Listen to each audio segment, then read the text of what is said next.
안녕하세요. 캔들피그와 김하백의 나불대화 시간입니다. 코로나 이후에 경기가 안 좋아지면서 정부 차원에서 소비를 활성화하려고 엄청난 규모의 재난지원금도 풀고 정책적인 역량을 총동원해서 지금 상황을 대처하고 있는데요. 오늘은 본격적으로 돈이 풀리기 시작한 뒤로 그 돈들이 어떻게 돌아다니고 있는지 살펴보는 시간을 가져보도록 하겠습니다. 반갑습니다, 김하백님. 네, 안녕하세요. 현재 세계적으로 글로벌 경제가 침체 국면에 빠지면서 마이너스의 경제 성장이 예상되고 있는데요. 그리고 그런 가운데 우리 정부는 플러스 경제 성장을 목표로 재정과 세제 혜택은 물론 금융정책까지 총동원해서 정책을 펼쳐나가겠다고 그렇게 밝히고 있습니다. 현재 우리 정부는 총 6차례의 비상경제회의를 열어서 기업들의 투자 활성화와 가계의 소비를 늘리는데 모든 정책적인 수단을 집중하고 있는데요. 그리고 이미 코로나로 인한 경제위기 상황 극복에 250조 원 규모의 정부 지원 정책을 현재 펼쳐가고 있는 상황입니다. 한국형 뉴딜도 펼칠 거라고 했죠.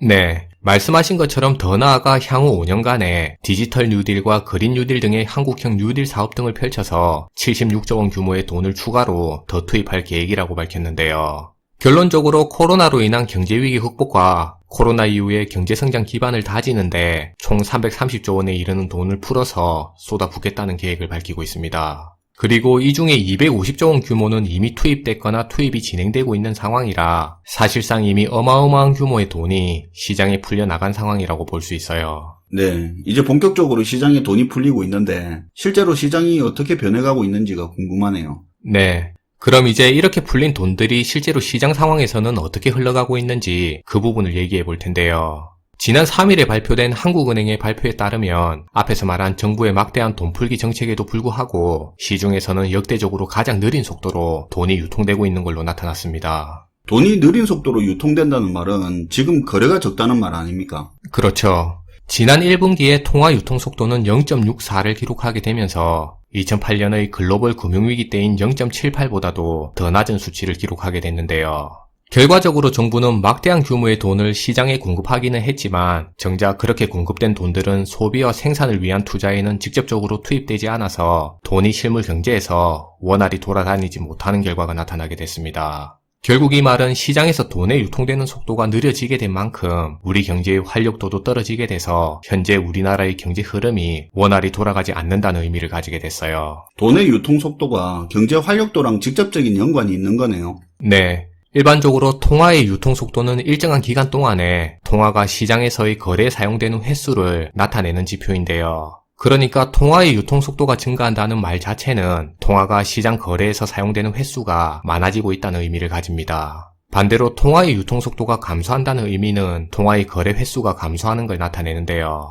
그래서 일반적으로 경기가 좋은 상황에서는 통화의 거래 횟수 자체도 증가하게 돼서 통화의 유통 속도도 증가하는 흐름을 보이게 됩니다. 반대로 경기가 침체된 상황이나 저물가 국면을 맞이해서는 통화의 유통 속도가 감소하는 흐름을 나타내게 되는데요. 그래서 경기 침체 상황이나 저물가 상황을 맞이한 국가에서는 돈을 풀기 위한 정책과는 별도로 돈의 유통 속도도 올릴 수 있는 정책을 병행해서 펼칠 필요가 있습니다. 그리고 사실상 현재의 우리 경제 같은 경우는 경기 침체 현상과 저물가 국면을 그대로 맞이하고 있는 상황이라 지금의 상황에서는 통화의 유통 속도를 빠르게 회복하기가 힘든 상황으로 되어가고 있다고 볼 수 있어요. 돈은 푸는데 상황이 거래가 늘기가 어렵다는 말이죠. 그렇죠. 게다가 은행들의 신용 창출, 그러니까 일종의 대출 과정을 통해서 얼마나 많은 돈들을 시장에 창출하는지 그 부분을 나타내는 통화 승수 역시도 지난 3월을 기준으로 역대 최저치를 기록하게 됐는데요. 사실상 통화 승수 역시도 통화의 유통 속도랑 비슷한 개념이라 쉽게 생각해서 그 나라의 실물 경제의 활력도를 보여주는 지표라고 생각할 수 있습니다.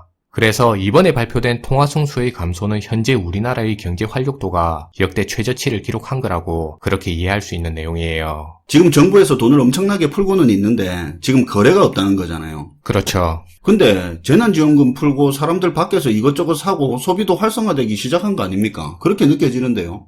사실 눈에 보이는 기사만 봤을 땐 그렇게 이해할 수도 있는데 실상은 그렇지가 않은 상황인데요. 돈의 유통 속도와 통화 승수가 증가하기 위해서는 시장에서의 거래가 연쇄적으로 일어났을 때 이 지표들이 증가할 수 있습니다. 그러니까 이 부분에서 중요한 포인트는 연쇄적인 거래가 일어나야 된다는 얘긴데요. 예를 들어 현재 우리가 소비한 돈들이 사업자나 기업으로 흘러들어간 이후에 그 돈으로 재료 구입이나 생산을 위한 목적에서 또 다른 거래로 활발하게 이어지게 됐을 때 돈의 유통속도는 증가할 수 있어요. 그럼 우리가 소비를 하면 그 물건 판 사람들이 그렇게 번 돈으로 추가적인 거래를 안 한다는 말인데 돈 벌어서 통장에 돈을 넣어버리든가 빚을 갚아버린다든가 하는 그런 이야기입니까?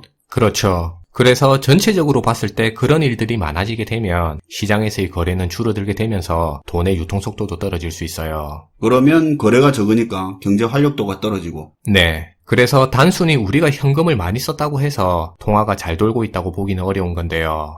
게다가 통화의 유통속도 향상에 큰 역할을 하고 있는 대출 역시도 현재 제 역할을 못하고 있는 상황입니다. 그건 왜 그런가요? 사실 우리가 현재 그냥 들고 있는 현금보다는 대출 같은 경우가 소비든 투자든 어떠한 목적에서 사용될 수 있는 통화라고 볼 수 있는데요. 아, 그렇죠. 대출은 목적이 있으니까 그대로 거래로 이어지는 돈들이네요. 네. 그런데 지금의 많은 대출은 또 다른 거래를 일으키는 데 사용되기보다는 대안대출과 같은 다른 대출을 상환하는 목적에서 사용되는 경우가 잦아지고 있습니다. 예금으로 들어가기도 하고요. 그렇죠. 그런 기사도 본 것 같네요. 앞으로 상황이 안 좋아지면 현금 막히고 그때 대출 받기 더 힘들까봐 지금 빌릴 수 있는 대로 최대한 빌려서 어디에 쓰는 게 아니라 다시 예금으로 넣고 현찰을 비축하는 기업들이 늘었다는 기사를 본 거는 같네요. 네.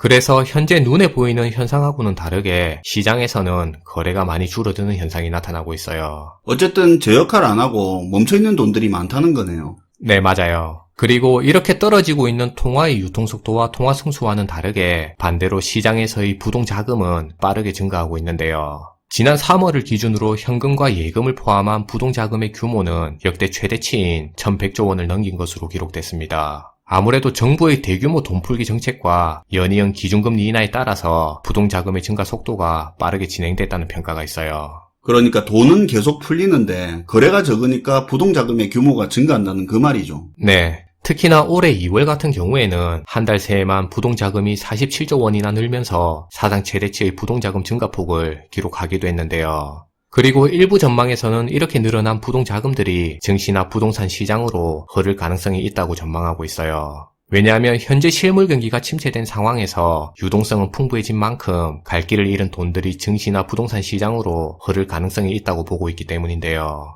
실제로 최근에 코스피와 코스닥을 포함한 양시장 모두를 보더라도 현재의 증시 흐름은 기업들의 실적을 무시한 과열 국면 양상을 보여주고 있어요. 지금 장난 아니죠. 네, 맞아요. 사실 최근의 증시 흐름은 기업들의 실적에 기반해서 움직이기보다는 투자 심리에 의해서 자금이 몰리는 현상이 나타나고 있는데요. 코로나 여파와 미중 간의 갈등으로 기업들의 실적과 경영 환경은 어두운 상황인데 이례적으로 증시 열기는 상당히 활기를 띠고 있는 모습이 나타나고 있습니다. 그리고 실제로 개인들이 빚을 내서 주식을 사는 신용잔고 역시도 코로나 여파를 맞은 지난 3월 이후로 두 달여 만에 거의 11조 원대로 육박하고 있는데요. 이런 흐름에 현재 많은 전문가들은 시장에서 넘쳐나는 부동자금들이 증시에 추가적으로 유입되거나 아니면 결국은 부동산 시장으로 흘러들어갈 수 있다는 전망을 내놓고 있습니다. 실물 경제에 돈은 안 돌고 딴 데가 있는 거네요. 네. 결론적으로 정부가 풀어서 쓴 돈들은 실물 경제에 유입되지 않는 가운데 통화의 유통속도만 느려지면서 자금순환이 악화되는 현상을 맞이하고 있는데요. 게다가 실물 경제에서 돌아야 될 돈들은 부동자금으로 남아서 곳곳에서 증시를 포함한 투자시장으로 흘러갈 수 있다는 전망이 나오고 있습니다. 그런데 개인적인 생각으로는 그렇다고 무작정 이런 내용만 듣고 투자시장에 뛰어들기보다는 현재의 과열 국면 양상을 보이는 증권시장의 흐름을 살펴보시면서 오히려 주의할 필요가 있다는 생각을 가져봅니다. 오늘 내용은 현재 우리 경제에서 벌어지고 있는 돈의 정체 현상에 대해서 살펴봤는데요. 경제정책에 있어서 투입되는 돈의 규모도 중요하겠지만 돈의 활동 속도도 중요하다는 점 다시 한번 확인할 수 있는 계기로 오늘 내용을 한번 다뤄봤습니다.